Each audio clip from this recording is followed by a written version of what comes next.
no idea if anything's set up right. We are live, and I hear you Okay, that's good. I am twice. ready. Yes, and you can fix that. That is not something I can fix. Yep. Only you can fix that, my dear. So I am going to fix hearing you twice. I'm going to make this like that, I think. Is that what I There we do? go. Yeah, I think that makes it work. Okay. Can you guys still hear me in the chat room since everything went crazy here? I don't feel like I have enough um, apps running, so I'm going to run my script again. I feel like something's missing. Well, I see your screen fine. Your Hindenburg display with its typical glitchiness, but that's okay. Your face cam looks fine. I hear you in Mimo. Everything looks good from this end. Houston, we are a go. Except you're frozen. I have to Okay. There you go. I'm closing a window that is not the window that I'm in, and it's getting rid of the correct window. So that happened twice. Not my bad, I don't think. Hello, everybody. Hello, Podfeet. All right, I got to close my door because I can hear you through the hallway. She doesn't want to hear two of me. Her loss. I John. just want to hear three of you. All right. So I was trying to hide audio hijack.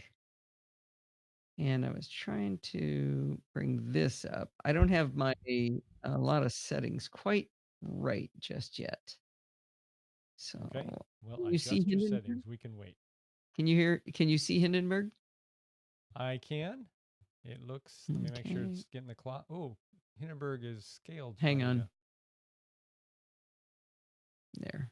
You like that better? It's still a little, the top is cut off, but.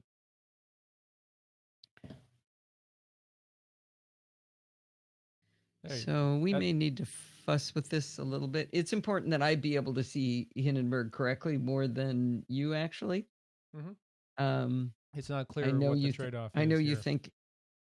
The trade-off is whether I can record the show. That beats everything, my dear. So squeezing it in that window makes it hard for you to see? It depends on how many tracks I need to look at. It depends on a lot of things. So normally I've Moom down there. Moom would have decided the window so it's consistent for you, which is what you actually need is consistency. And I can't give you that right now. Okay. Because this is the first time I will have done this in quite some time. All right. Well, let's at least try to do some roll call. We've got Mike and Brett and Kevin and Dave and Rick and Sandy and Steve and possibly some people in the right-hand sidebar. I never know anymore. Like maybe John? Yeah, John's there. So make a note to remind me to check to figure out what's going on with the podfeed.com/live. Yeah, the chat room. Okay, tell me, chat room, if you guys can hear this music playback.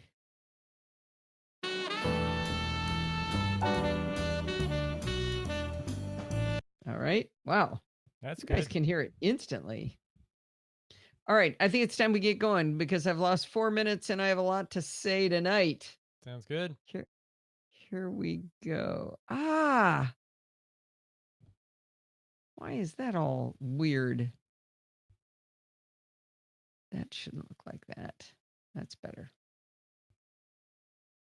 All right.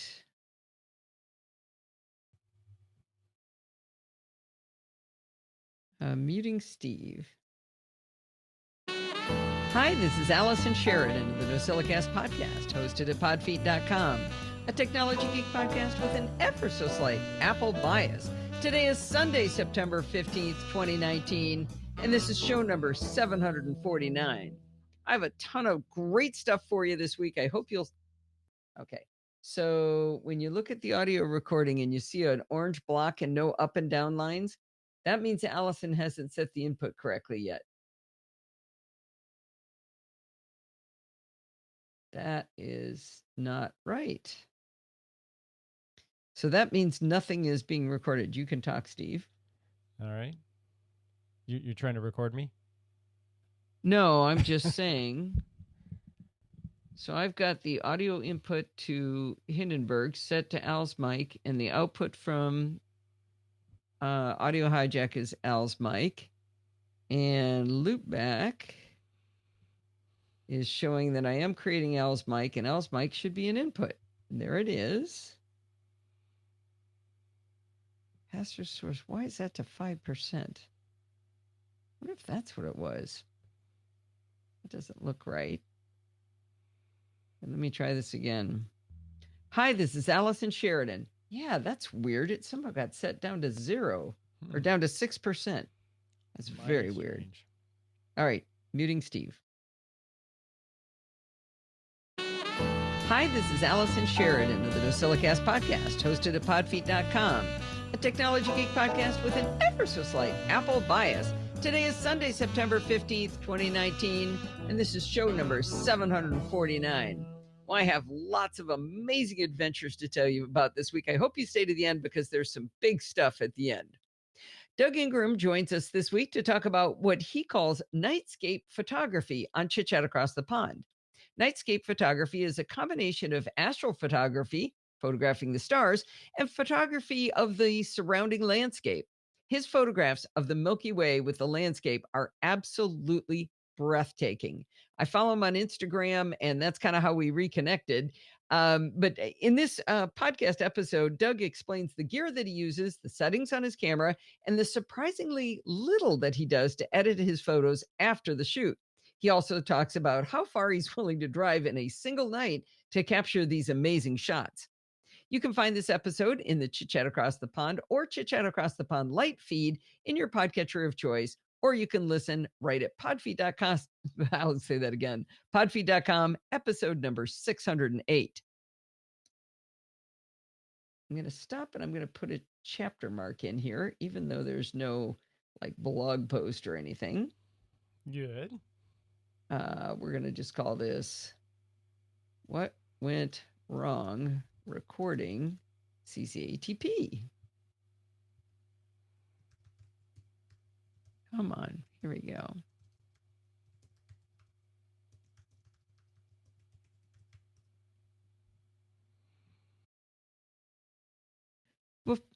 Come on.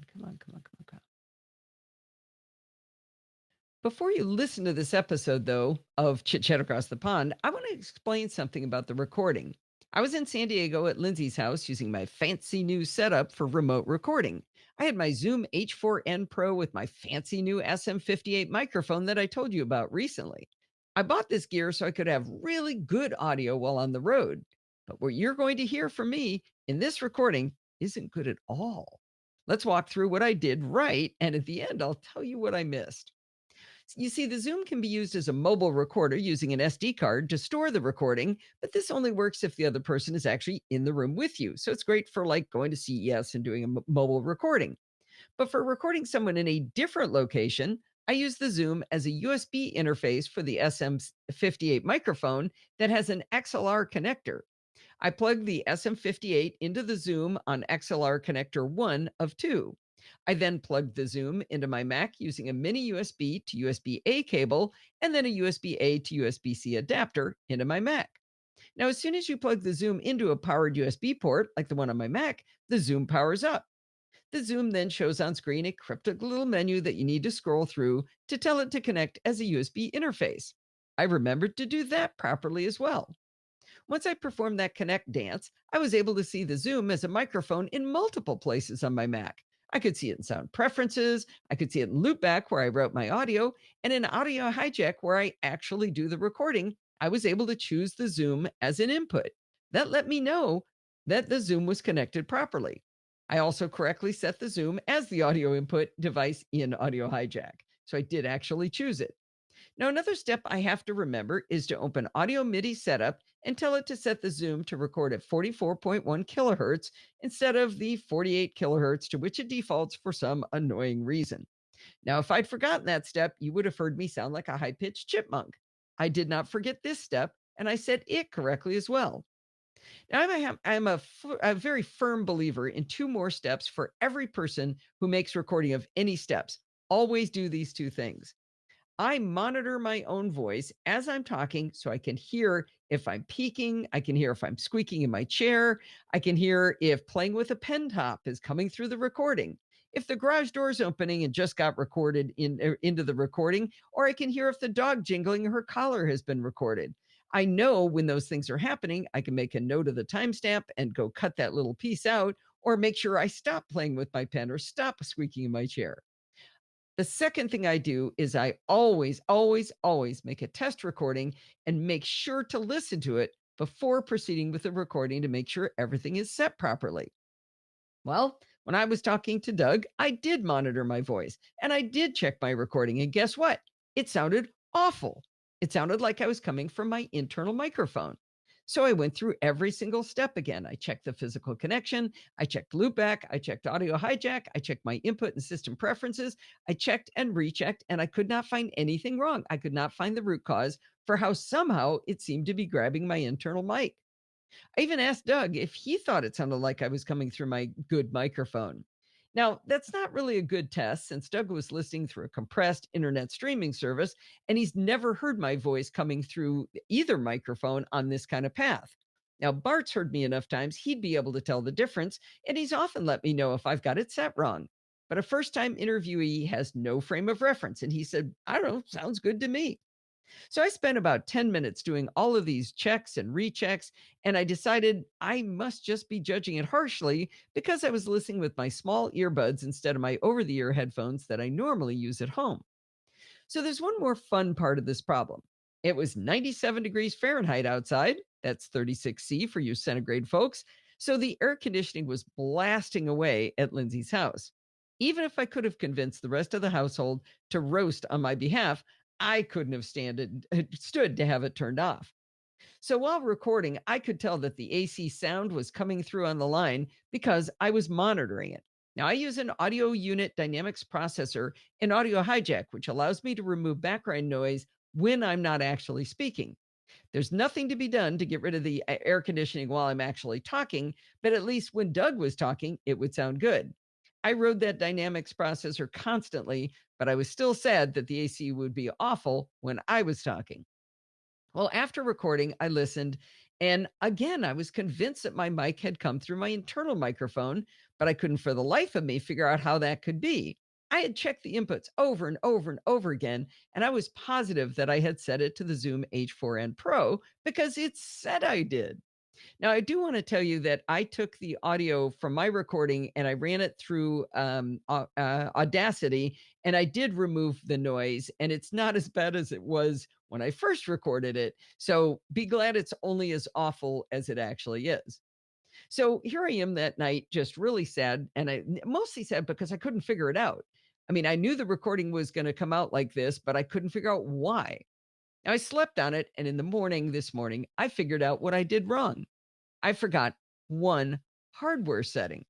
Remember I said that I plugged the SM58 microphone into the XLR input 1? Well, I never told the Zoom which input to listen to. By default, the Zoom chooses its own internal mics, not the one or more mics you have plugged into its XLR inputs. There's a little button I forgot to push to flip it over to XLR input 1.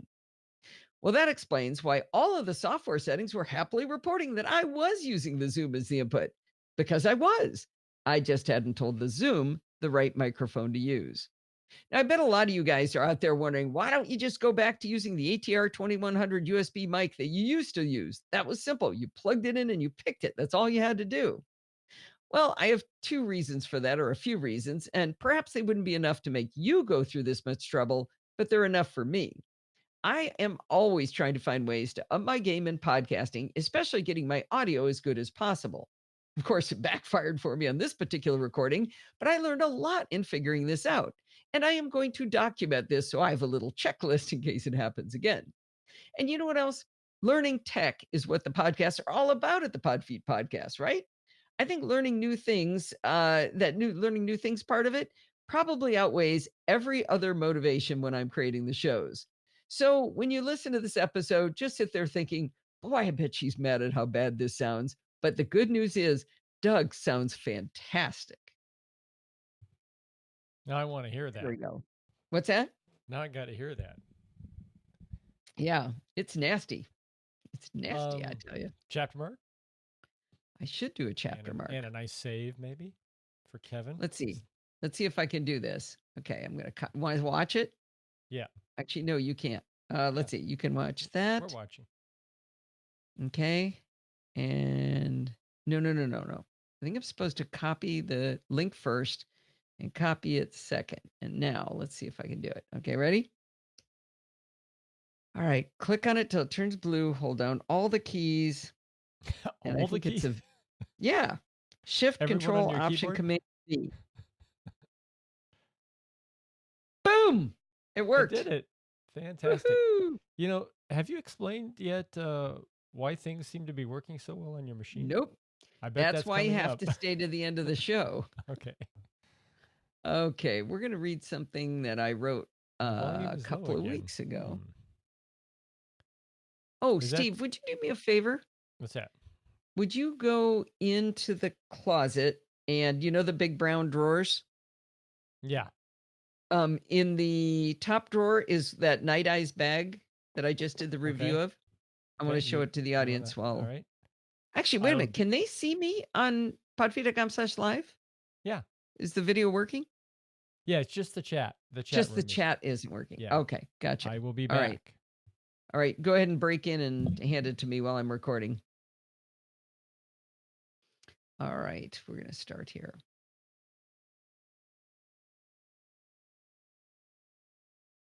Back at CES in January of this year, Night Eyes gave me a product I never talked about on the NosillaCast. It wasn't because there was anything wrong with it. It was I just didn't have a need for it until now.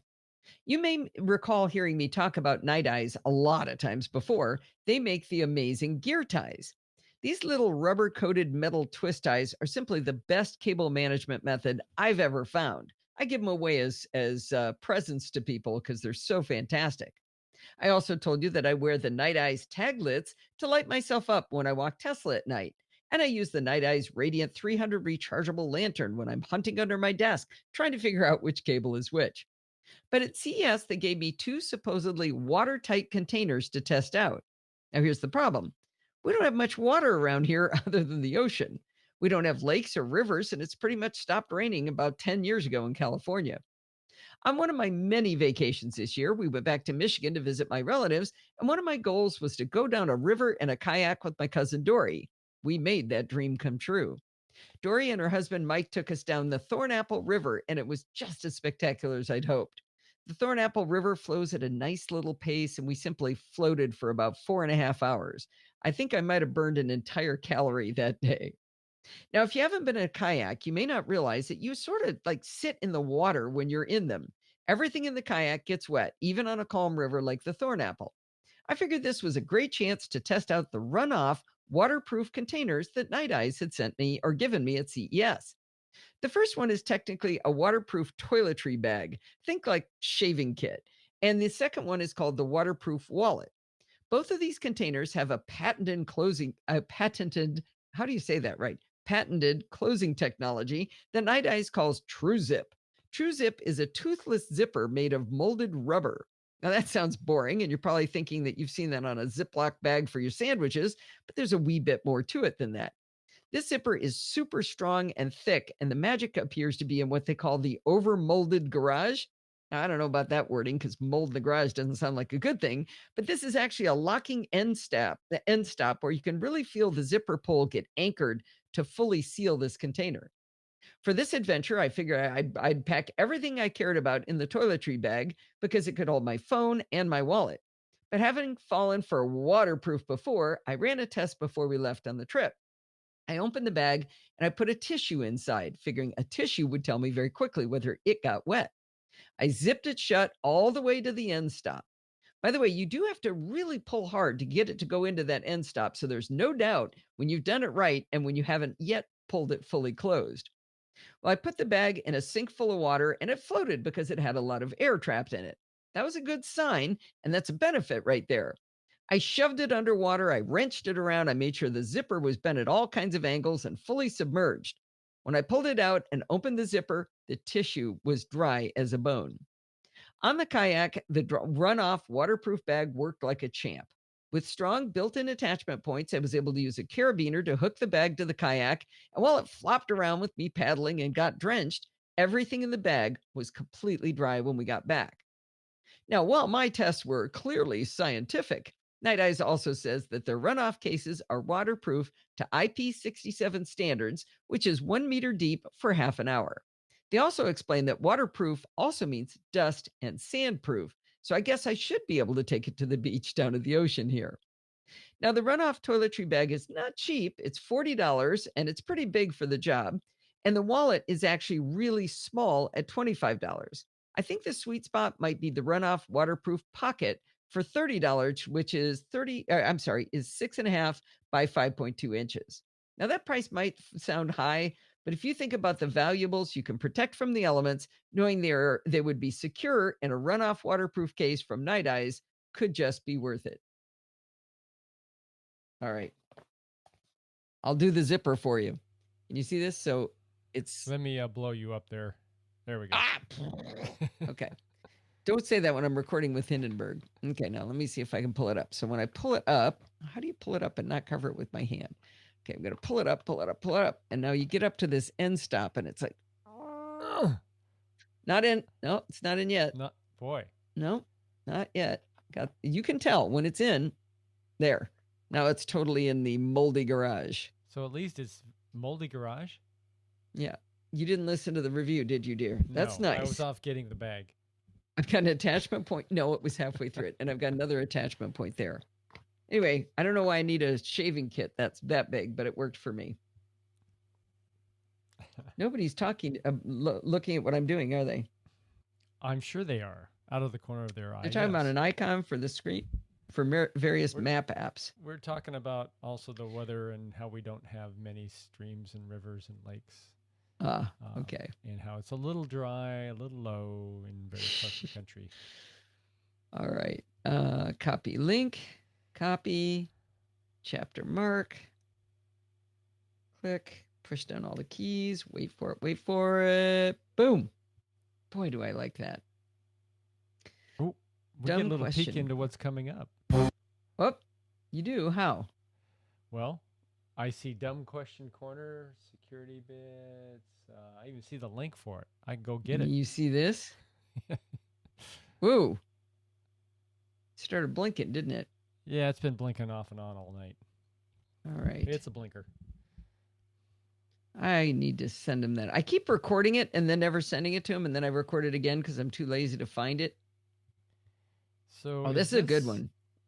Is this the work password protected? Yes. Okay. Okay. All right, here we go. Dumb. Actually, that's a little soon. Off waterproof case from Night Eyes could just be worth it. Yeah, let me just give that just a little smidge. Night Eyes could just be worth it. There we go.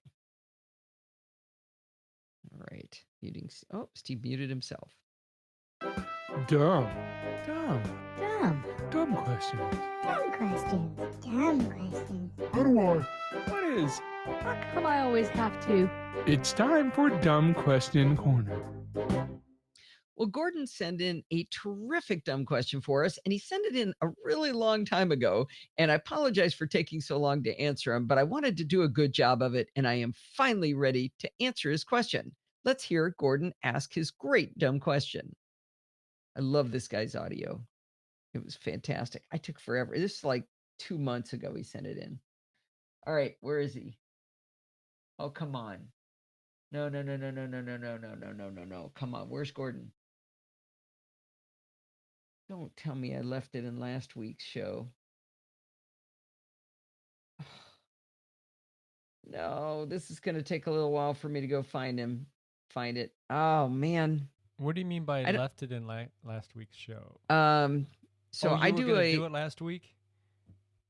No, so I've been holding on to his question Oh, no, there it is. There it is. Never mind. I do have it. I had to, it's a long explanation, but for some reason,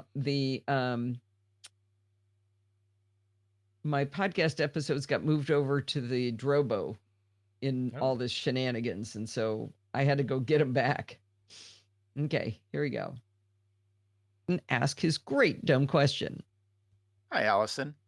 I have a question. You might say, I have a dumb question. I wanted to know if password securing your documents, well, is secure. In my case, I have a spreadsheet that I created in numbers that contains sensitive financial information. I use the feature built into numbers to set a password. By the way, if you're looking for this, it's located under the File menu. I have this file stored in iCloud and want to know how safe this document is in case someday a nefarious party somehow gains access to my document stored in the cloud. So, is my document safe by being password protected, or is that something easy for a hacker to bypass? I await your expert opinion. Thanks, Allison. All right. I love that guy's audio. I mean, Good and question. this is his first recording. Ever? Like, wow. Yeah. So I Wow. think we need him to, and he doesn't honk. Does it honk? You set the bar right there, Well, Sandy. Well stated, Sandy. I love Sandy. Sandy, the setter of the low bar. Sandy the honker. Your input was very good. Okay, and and improved. She's vindicated now. All right, I'm cutting you off. I await your expert opinion. Thanks, Allison. Well, thank you for the great question, Gordon. This is a perfect example of a dumb question because I had a clue of how to start figuring it out, but it took me down some fun rabbit holes to get you what I think is a complete answer. I'd like to break the problem down into a few separate areas. Since you're NosillaCast way, and most likely have heard Bart saying stay patched so you stay secure a few hundred times, I'm sure you've learned that you need to have a good password. A good password would include upper and lowercase letters, numbers, and a few special characters thrown in for good measure.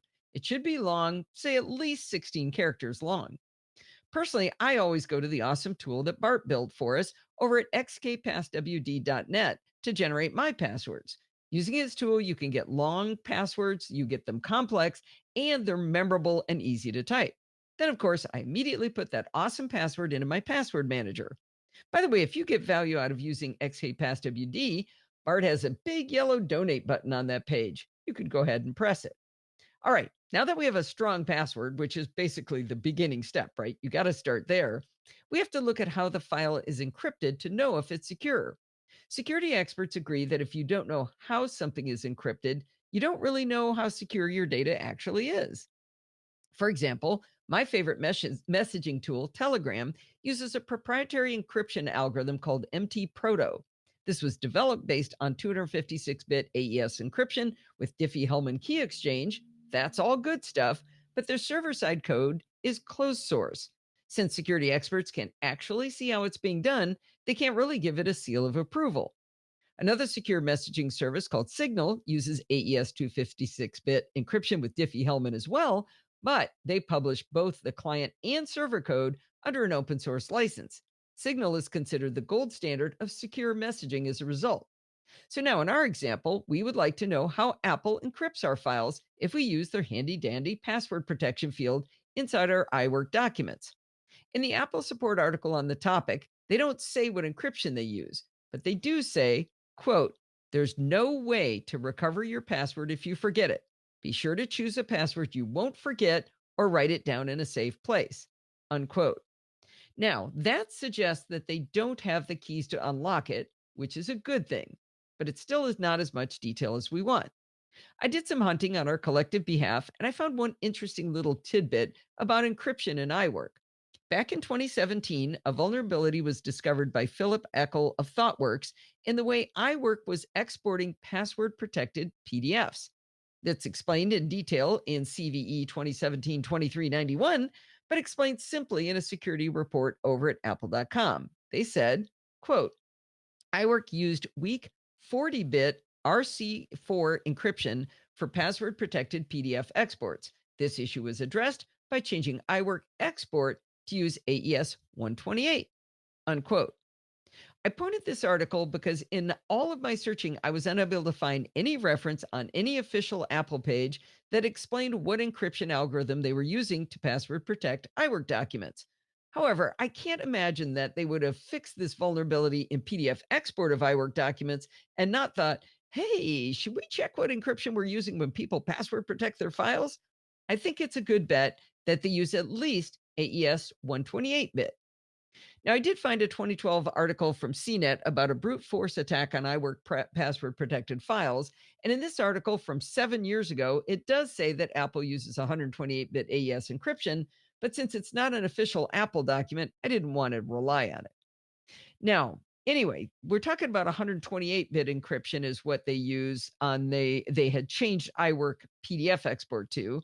And that got me to thinking, well, if they're only using AES 128 when all the cool kids are using AES 256, is 128-bit good enough?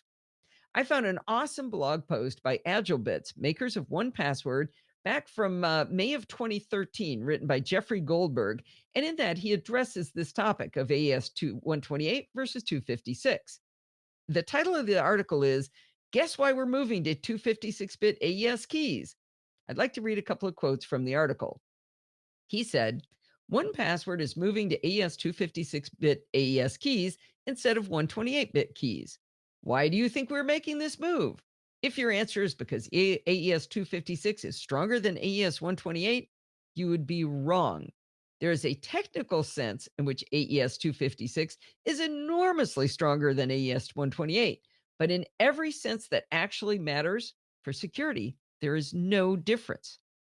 While most articles about encryption would make your head spin with or without propeller beaning, Jeffrey's article is very human readable. It's really fun. He explains what AES, Advanced Encryption Standard, is and how the keys work, all in plain English. He explains how 256-bit encryption is mathematically more secure. But then he switches gears under a section entitled, quote, Searching for keys is harder than digging up bones, unquote. He uses the analogy of his dog Molly hiding bones from his dog Patty, and how Patty's method for searching for the bones would be equivalent to a brute force attack. He explains that if Molly uses 128-bit methods, there will be 2 to the power of 128 potential hiding places for the bones. Patty knows all of the hiding places, so on average, she will have to search half of them before finding the bone. Now, it turns out that half of 2 to the 128th is not 2 to the 64th. It's 2 to the 127th.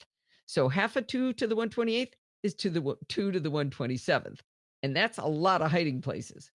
Now, going to 256-bit methods, of course, Patty would have to search on average 2 to the 255th hiding places, which is a whole stinking lot harder.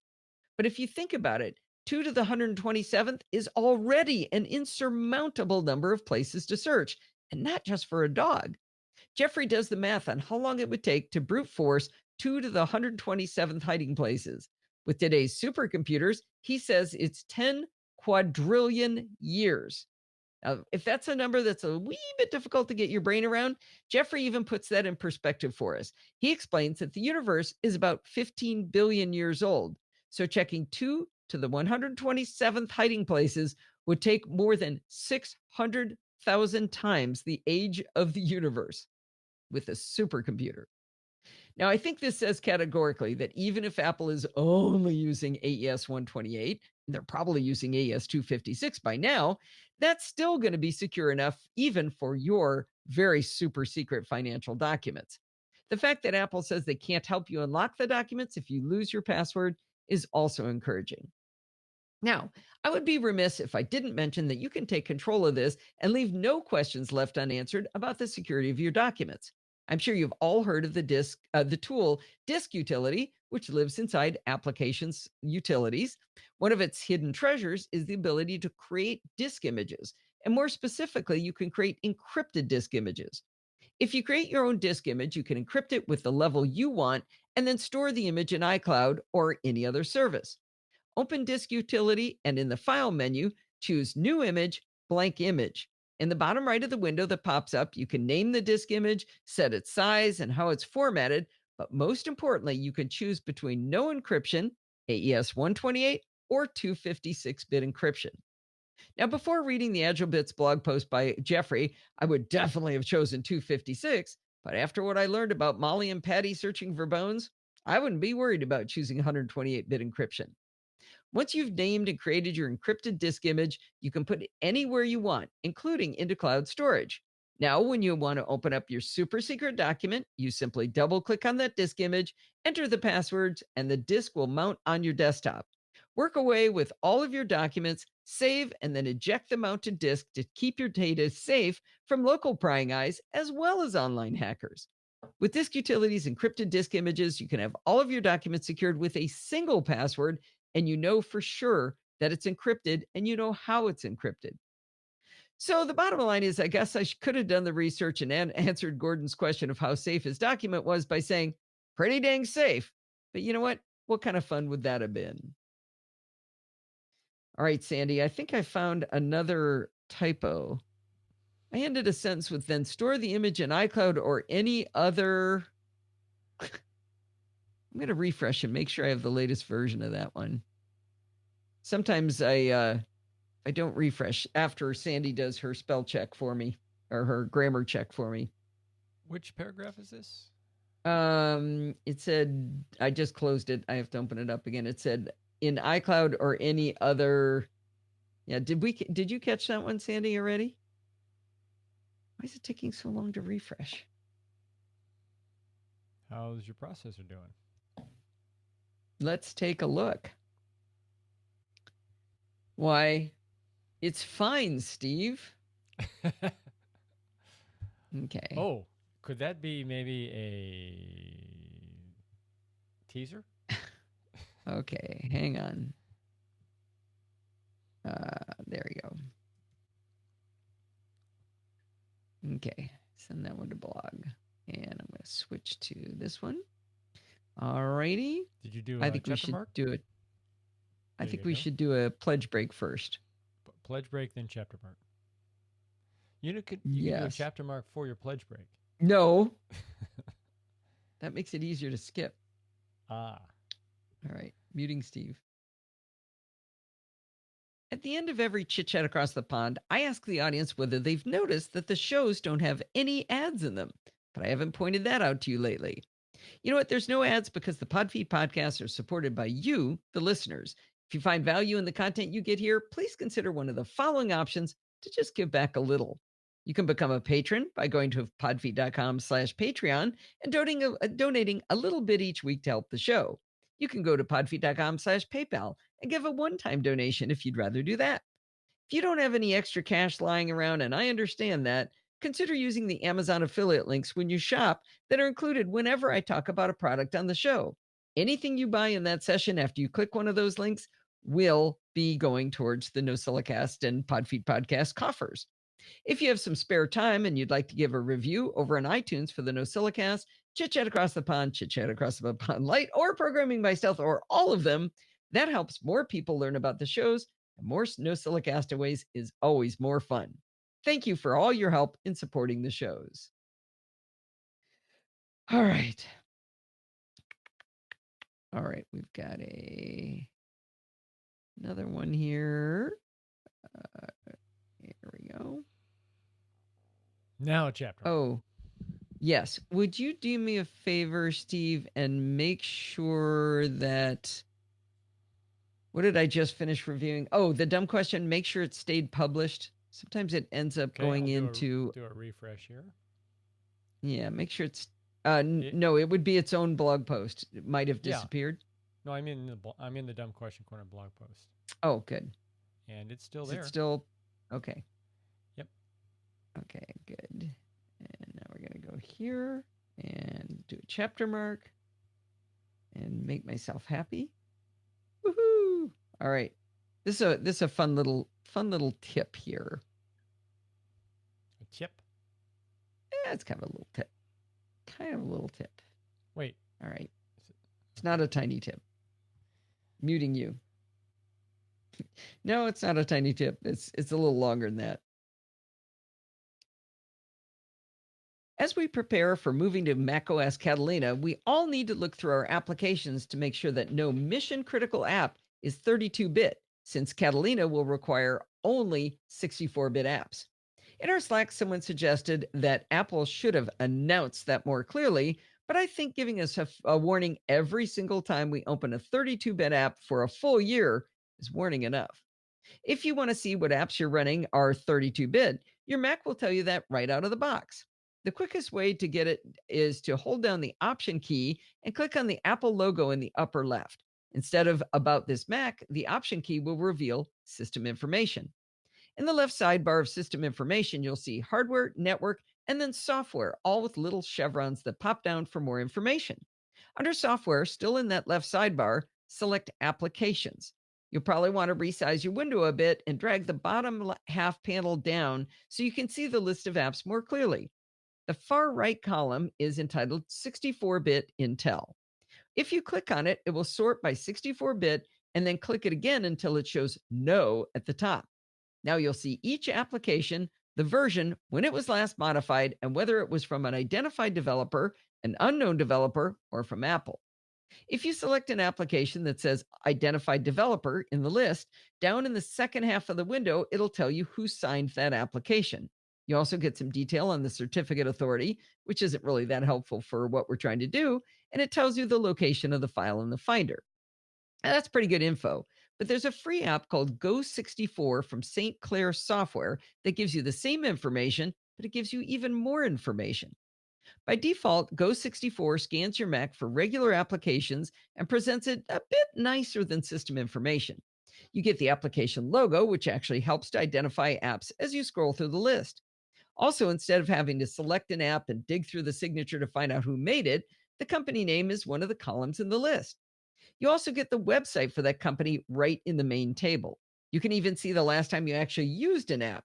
If you haven't run it in a couple of years, maybe you don't care so much about whether it goes by the wayside with macOS Catalina.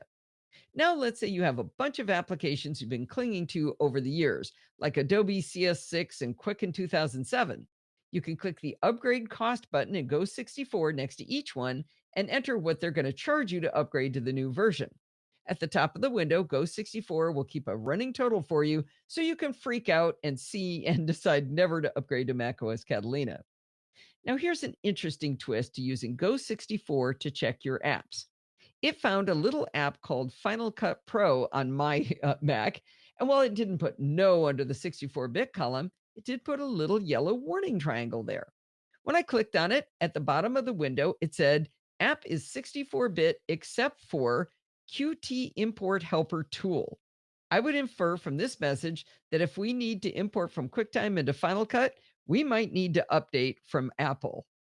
Now, while both System Information and Go64 show you the path to the apps when you click on them, Go64 gives you a couple of buttons at the top that are helpful.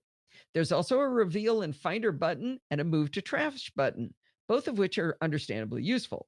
I've been using App Delete to fully remove old applications, and Clean My Mac in Setup, that's available in Setup, by the way, is another good alternative to cleaning up old apps.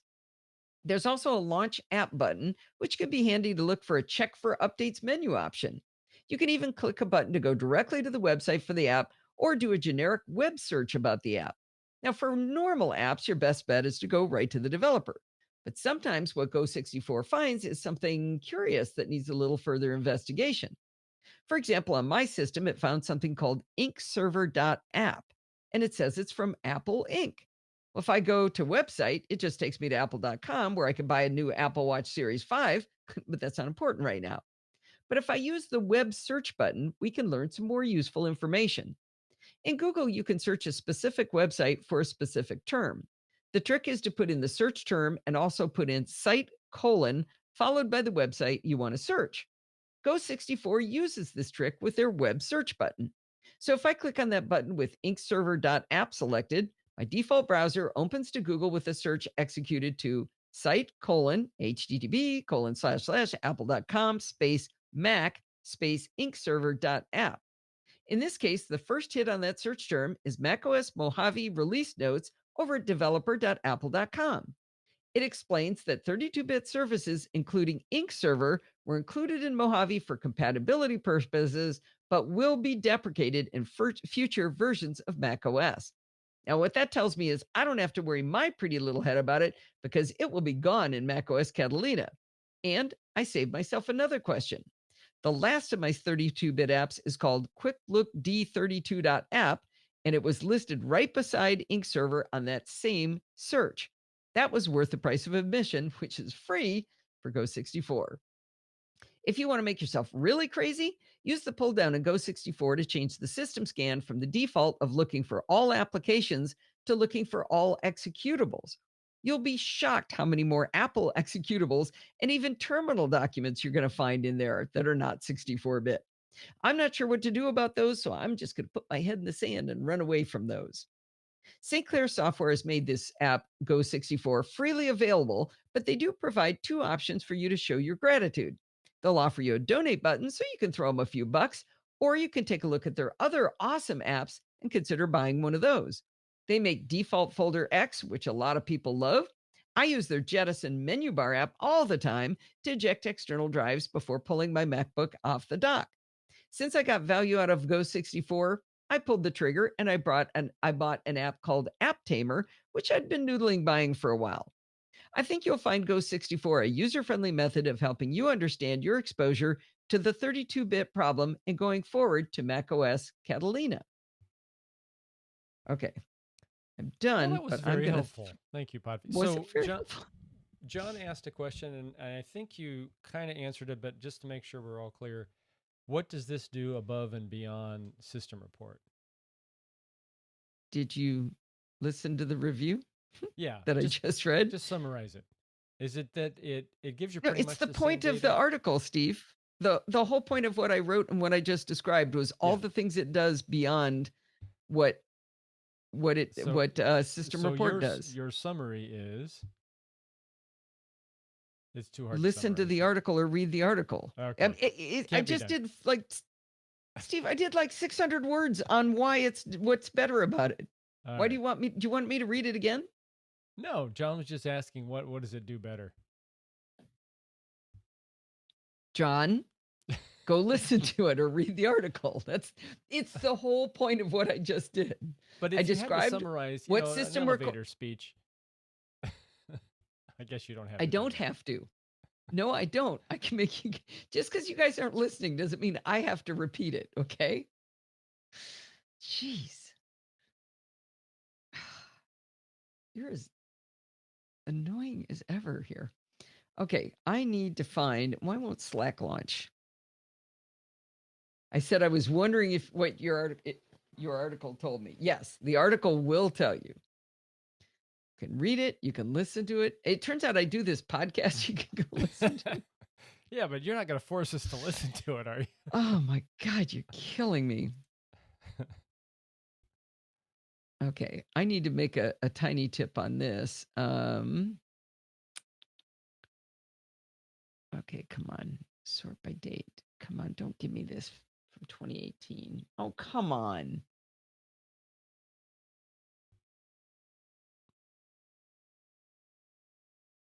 Okay, there it is. No. Come on. 64-bit sausage. No. Come on.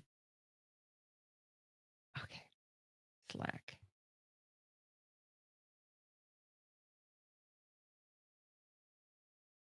After the MP, I was wondering what the app provided. I was saying your article. Oh, John is saying that my article explained it.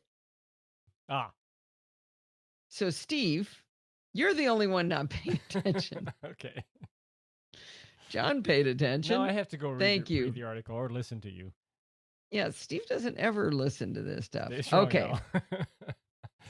Rose is giving you some Thank you, support. Rose. Okay. I'm going to mute Steve here. Okay, this is as good a time as any to tell you some fantastic news. Guess what? There's a beta available for you to test of Clarify that is 64-bit. Now, I've known that this was coming for ages, and I was only just now allowed to tell you guys. I am so excited about this because I have been unable to find any app that does what Clarify does. Now, sadly, Blue Mango Learning is not going to start selling it again, but if you own it, you will still be able to use it with macOS Catalina. Now, there'll be a link in the show notes, and it's basically clarify-it.com/download. Now, you're going to be tempted to push a big blue button and download it and think that's the beta, but that's not the beta. That's the 32-bit version. Right underneath that, it says to click the 64-bit version. So you can join the beta right now. You can give them feedback on whether it's working. I've been testing it for months and months and months, and it's been killing me not to tell you. But we will have a 64-bit version when we go to Catalina. So I am super excited about that. All right. I got to put that in the show notes somewhere. Now, are you going to tell people what Clarify is? They should know if they listen to you, I guess. And if they don't, they can't go get it. So it would be useful to them if they didn't. Yeah. If they don't already own it, I wish they would sell it. I mean, it's hard for me. The problem is if they sell it, they have to support it. And they don't want to. No. I think it's just not financially feasible. I'm going to add this to the show notes here, and then we'll get to the fun stuff. Let's see. So John is asking for a link. Here you go. There you go. And that's the 64-bit, I assume. Yeah.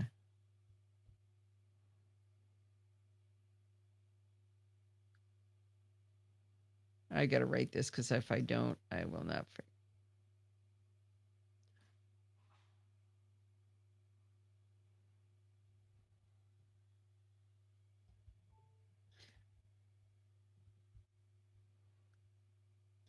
Blue Mango Learning is not going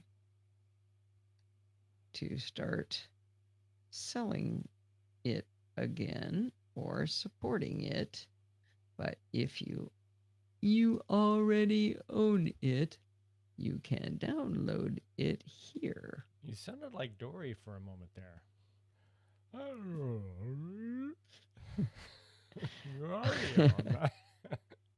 Don't click the blue button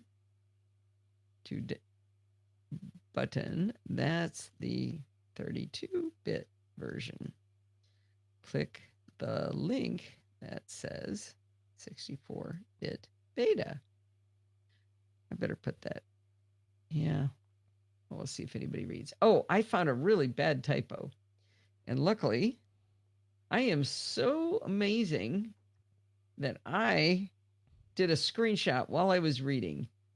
Okay, Qt import helper tool. Yeah, that's how much I can multiplex.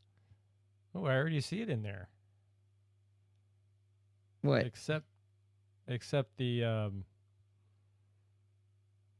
little quotation marks aren't symmetric. But oh wait, no. What is going on with their quotes? Oh, I see. And it said app is 64-bit except for. There you go. Send a blog. I just fixed it. So don't edit. I'm not. That's the first time I've ever done that. You'll notice my inflection got weird when I was reading it. I realized I was just kind of reading like this. I wasn't saying the stuff I should. Okay. So now the quotation marks are still odd. What's wrong with them? You've got said single quote app is, and then a double quote, and then you end with a single quote. So they're not okay. Symmetric. If the word of is spelled correctly in that sentence, if it says OF instead of FO, then you have the latest version, and you're authorized to fix the quotes. You mean for, or I don't see the word of in that sentence. Can you look a little before the quote there? Okay, chapter mark. Mash down all the keys. There we go. All right. Drag thing. What does drag thing do, John? Maybe should put out a. Maybe should have people submit those 32-bit apps that they're using that they want to know what a what else they could use. A suitable replacement. Yeah. Okay, we're about to do the most exciting, the headlining. I buried the lead here. All right. Here we go. Muting Steve. Wait a minute. As the sausage samurai could attack. Okay, here we go. When last we left our hero, Allison was lovingly packing her 2016 MacBook Pro into a box to ship back to Apple for repairs. At the very least, we knew that the battery needed service, as verified by Apple in a hardware diagnostics they ran over the interwebs for me, and we knew that the keys were starting to double, which is a known problem with this keyboard. Neither of these two problems seem to be related to the max headroom video glitching processor slowdown nightmare that has been the last 2 months of my life. Speaking of the last 2 months, when I was on the Daily Tech News show the other day, Tom Merritt referred to my video streaming woes as being the crossover event of the summer. He explained he'd heard me talking about it on my show, then he heard me talking about it on SMR Podcast with Rob Dunwood, and then he heard it on his own show. Heck, he hadn't even heard Dave Hamilton talking about it on the Mac Geek Gab, so it really is the crossover event of the summer. So I took my beloved MacBook Pro to FedEx on Sunday afternoon. They shipped it to Apple on Monday morning. By Tuesday morning, I got a notice from Apple saying that repairs had already begun. By Tuesday afternoon, I got another notice telling me it was on my way back to me already. Tuesday evening, I got a notice from FedEx telling me I was getting a package requiring a signature by 10:30 a.m. on Wednesday. At 10:20 a.m., my doorbell rang and my beloved was back. This was simply the fastest repair I have ever experienced in all of my years of dealing with Apple. I'm kind of wondering why I would ever go to the Apple store again. If I can prove to the people on the phone that something's broken, I'm just going to ship it to them. Anyway, I was very intrigued to read the repair list of what they found. They replaced the logic board, which includes 16 gigabytes of RAM and the 2 terabyte SSD and the Radeon Pro graphics card. And they replaced the top case, which is the piece that includes the keyboard, and they replaced the battery. Now, a more efficient way to describe the repair might be to say that they didn't replace the screen and the bottom part that sits on the table with the little feet, and like maybe the fans. Now, I want to point out that I bought this machine in November of 2016 when they were first announced, and I paid $239 for AppleCare. A logic board replacement from Apple is between $500 and $800, and I'm guessing since mine had the 2 terabyte SSD, that would have been on the high end of the repair cost for me. The battery replacement would have been $200. Now, I'm not even going to count the $800 for the top case, what that would have cost to replace, because the warranty repair is available to everyone up to 4 years on these devices. So if I'd had to pay for this repair myself, I would have been out $1,000 at least. I paid $239 for AppleCare. I'm a huge believer in AppleCare, and this isn't the first time I've had this kind of proof that it's a good deal, at least for me. Now, you'll notice I mentioned that they replaced the SSD, which means I get to do a clean install. Now, most people would look at this with dread, but I was really, truly hoping they would make me do this. It's kind of like how painting our house last year forced me to clean out our closet. It's a good thing. I dusted off my iThoughts mind map from the last time I did a nuke and pave, and I got to work. I am so glad I document this every year. It helps in several ways.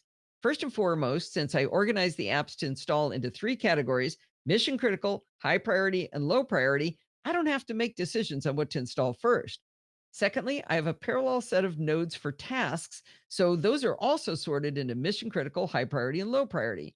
These tasks remind me of all the little tweaks and configurations I need to do in order to be as productive as possible. I give future me tips on where settings are saved and, obscure library files or specific instructions for those things I might have to change manually. Now, I was caught off guard this time when I had to face the fact that I'm really a serious geek now. It creeps up on you when you don't see it coming.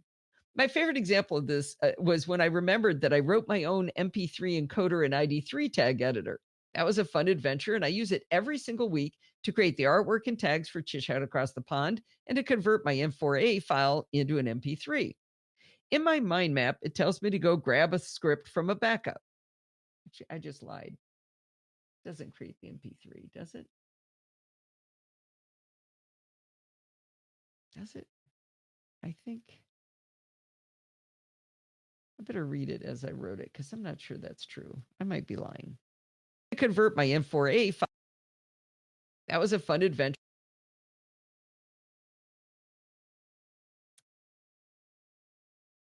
That was a fun adventure, and I use it every single week to create the artwork and tags for Chit Chat Across the Pond.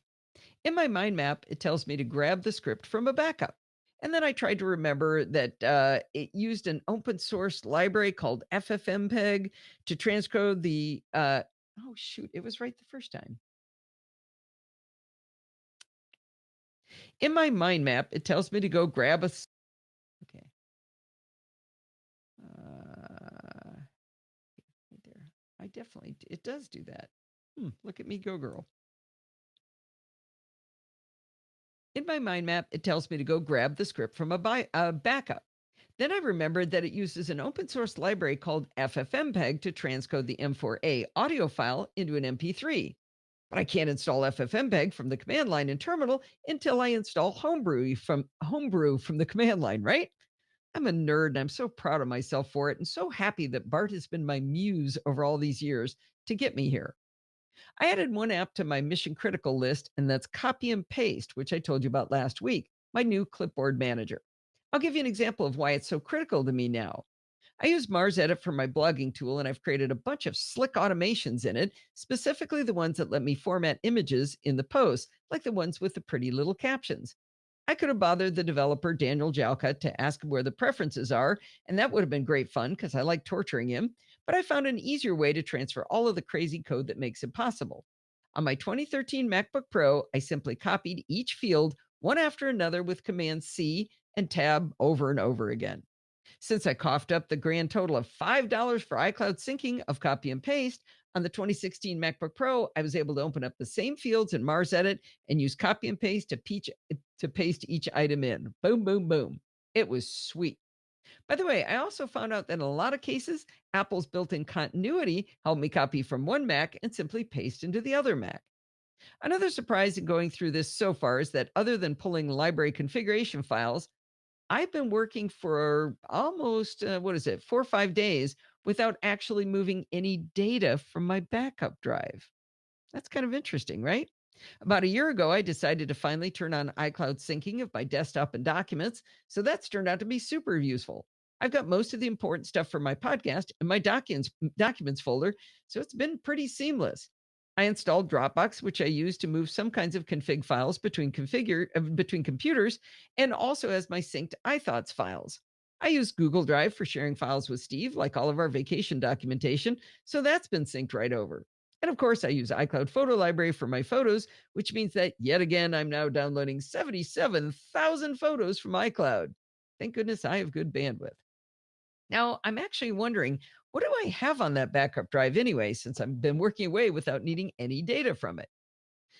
Now, there's a few of you out there who are yelling at your devices right now saying, after 1,200 words, you have still not mentioned your video streaming problems. Well, as of last week, I had determined to a 67.3% certainty that the root cause was my 5K LG display. I base this on the fact that I was able to conjure up max headroom on both the 2016 MacBook Pro and the 2013 MacBook Pro while I had the LG 5K up, but not with the elderly Apple Cinema display. But hold that thought. After I'd installed all of my mission critical apps back on the newly repaired 2016 MacBook Pro, and I'd done all of the fiddling with settings to make them do my bidding, it was time to do some tests. I noodled all of the changes I could make to the system to start testing all these different scenarios, but then I thought, what if I just put the system exactly the way it used to work before everything went wonky? I plugged all of my peripherals into the CalDigit TS3 Plus Thunderbolt 3 dock first. I got the Logitech webcam, the Shure microphone interface, and my headphones. I connected the 5K display to the dock using a Thunderbolt 3 cable, the same one I'd been using originally. Then I connected the 2016 MacBook Pro to the dock, again using a Thunderbolt 3 cable. This configuration means video, audio, data, and power are all being sent back and forth using a single Thunderbolt 3 port on my Mac. I launched all of my video and audio recording software using the script I created for this purpose.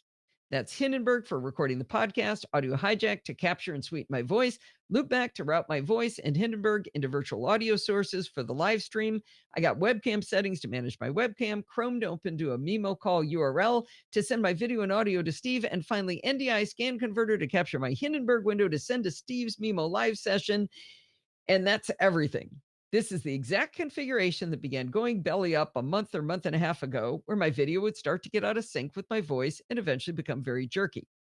This is when watching my processor using Intel Power Gadget would show me that it had dropped from 2.7 gigahertz down to as low as 1 gigahertz. It also showed that the thermal sensor on the CPU was reporting only 60 degrees C, which is actually pretty low. Well, Steve and I ran our test, and wait for it, nothing went wrong. No voice and video sync issues, no max headroom like jerkiness to my video, no dropping of the processor frequency at all. Yeah.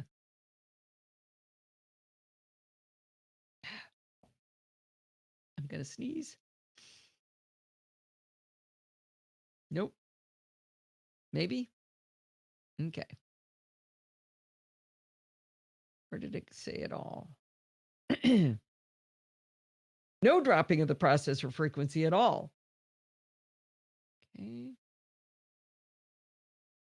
Everything was perfectly fine. Intel Power Gadget confirmed the findings, showing my CPU was happily idling along at 3.8 gigahertz, even though the CPU die sensor was now reporting 83 degrees C. Remember the repair report that said this? Oh, I buried the lead here. One of the things the repair report said was that the sensors had failed their test. Maybe when it was reporting 60C, it was just making that number up and it had no idea how hot things in there actually were. Is it possible that the Mac disintegrating in so many ways was the root cause of all the problems? Could it explain why we had so much trouble finding a controlled experiment that had consistent results? I didn't even mention the battery was swollen in there, according to the report. Now, two questions remain outstanding, and they're kind of related. When I was convinced it was the 5K monitor, I came to that conclusion because swapping out the entire Mac for the older one gave me the same max headroom results. Now, it's a stretch to say I can completely explain this result, but with the help of talking to a lot of people, I do have a theory. The 2013 MacBook Pro doesn't have Thunderbolt 3, it's only got Thunderbolt 2. The Apple Cinema display I was using to replace the 5K display was pre-Thunderbolt, so it only has DisplayPort. In addition, the Apple Cinema display is lower resolution, so it was sending it was sending far less data transfer than it had to the 5K display. That means the setup without the 5K display were less taxing on both computers. Now, as I said, the older Mac does speak Thunderbolt, just Thunderbolt 2 instead of Thunderbolt 3. When I connected that older Mac through the dock to the 5K display, it's possible that driving the display and all the other peripherals was just too much for that computer to accept, including all of the data from all of the other peripherals.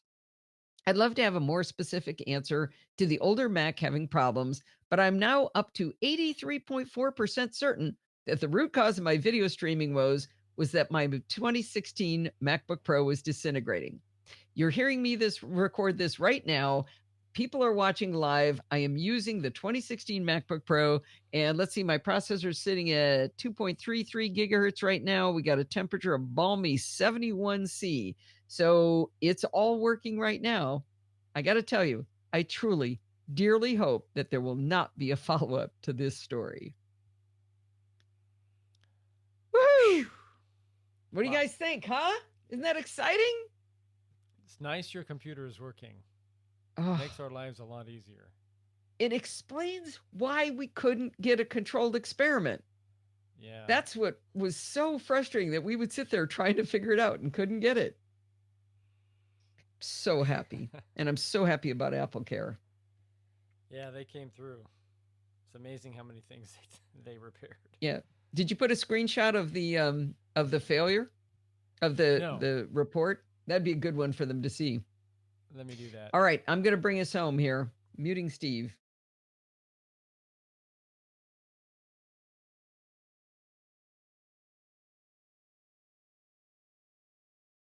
Well, with that, I'm going to wind us up for this week. Don't forget to send in your dumb questions like Gordon did. Wasn't it fun having a dumb question from Gordon? You too can send in your dumb questions. You can do that by sending them to me at allison@podfeet.com. If you want to follow me on Twitter, I'm at Podfeet. Now remember, everything good starts with podfeet.com. Podfeet.com/Patreon. Podfeet.com/Facebook for our Facebook group. Podfeet.com/Slack for our Slack community. And if you want to join in the fun of the live show, head on over to podfeet.com/live on Sunday nights at 5 p.m. Pacific time and join the friendly and enthusiastic NosillaCastaways. Thanks for listening and stay subscribed. Wait, what do you mean Brett says it seems like more evidence the 2016 MacBook Pros were a bad design? I don't know. Well, batteries swell, CPUs go bad, hardware goes bad. There's the keyboard thing too. Yeah, I'll grant you the keyboard, but I wouldn't say that. I mean, all computers have failures eventually, right? And they're not magic just because Apple makes them. Well, but you know, they're seeing this much. I'm not used to seeing this much failure with their laptops. Well, this is a lot for a 3-year-old machine. I don't know. Hey, I don't know. There's a tail. I do see a tail. You know, would you say a telltale? One thing I would say is I keep my MacBook Pro plugged in a lot, and that's not really good for laptops to do that. That's true. So my laptop is plugged in more often than it's not plugged in. So listening and stay subscribed. A little light. We'll go there. How about there? High. And stay subscribed. I'll give you the keyboards, but yeah, and yours was obviously that was the least of your problems. Although you had some repetitive keys too. Well, I guess that's yeah. You know, Bart said that one of the things, one of the assumptions some people have been making is that the oh shoot, what do I export at? Stereo 128, right? Yeah, that sounds good. Stereo? Yeah, don't worry about it. It'll be mono when it's done. Oh, will it? Hang on. I said that with such options. Yeah, you're right. Mono. Sorry, my bad. And I think I do 64. I could make the file twice as big if you guys want. 4 times if you did both. It's only 20 megabytes. Is that right? 35 is, I thought, typical, but... Well, those are the long ones. Those are the BART inclusive ones. Yeah. Let's go 2 back to 9.1 and see how big that one was. 21.5. Yeah, the BART ones are double length. All right. How can... Yes, I want to replace it. That's not a real one. Well, we have kept the class awfully late here. Yeah. Looks like they're dropping.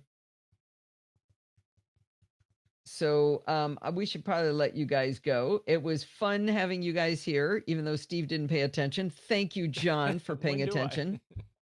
Mm-hmm. That's not my job here. I'm keeping an eye eye in the chat room. We'll see you, digital family there, Kevin. That's a good way to describe us. Yeah, we're a digital family. Yeah. All right, and I got to kiss Rose goodbye. Goodbye, Rose. Mwah. All right, sign us out, Steve. Signing out.